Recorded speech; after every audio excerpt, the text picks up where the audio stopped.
If you want to give the player of the tournament to Ousmane Dembélé, player I've defended when he was on Barcelona, I remember defending him. I was here. You want to give it to him because he won? Fair enough. Whenever there's a player with good enough stats who's on the winning team, typically there's no argument against it, because even when you do have an argument, even when you do point out that, hey, Raphinha had more goals and more assists and more iconic, monumental moments in this Champions League, at the end of the day, we all know it's going to be ignored. It's going to be glossed over. Who cares? Did he win? He didn't win? Who cares? Even though it is a team sport. Anyway, if you want to give it to Dembélé, that's okay. I'm not going to argue with you. I don't agree with it, but there's nothing I can do about it. This is where you start to lose me, and this is where I just start to see that you're really just making things up. We all know Lamine Yamal is deserving of the young player of the tournament for the Champions League. At the end of the day, it can bother me, it cannot. It doesn't really matter what it does for me, but for the player themselves, it's a robbery. You have two guys who put in just some of the best performances we've ever seen in the Champions League, period. It's not like they lost in the quarterfinals or the round of 16 where you just dismiss it and it's like, oh, it's just empty stats. No, man, they were there. They lost by this.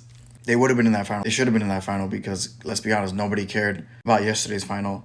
And nobody wanted to see Inter Milan in the final because Inter Milan is not as good as Barcelona. Never have been, never will be. When you get a lucky fluke result like Inter Milan had against Barcelona, you end up with a final that's a complete mismatch and really is just a dud. But that's not our problem. What we're talking about is just individual performances.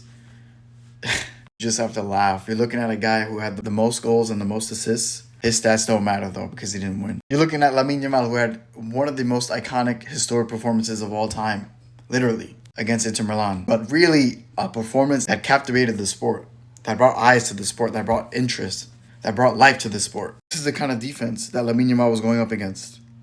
When the defense is set up like this, understand the level that you have to be at. He's not running onto open breakaway passes at 3-0. He didn't have the luck of a ball deflecting off DeMarco and going past Sommer.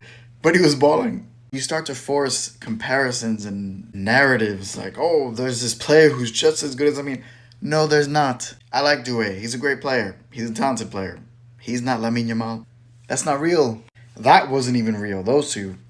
This, Doué and Yamal, They don't want to give the award to the best player. They don't. But if you're not going to give the award to the best player, just come out and say it ahead of time. Just say we're going to give it to the guy who wins or who's on the team that wins. Because you're not giving it to the best player. And you know it. Everybody knows it.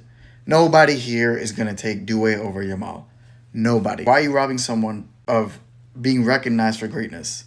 Just because you're tired of them. Just because you want to play up to the crowd. Maybe they're getting a little bit annoyed. There's a lot of noise from Madrid fans. There's a lot of PSG fans. So you want to make everyone happy. And you're going to rob somebody who actually deserves the award.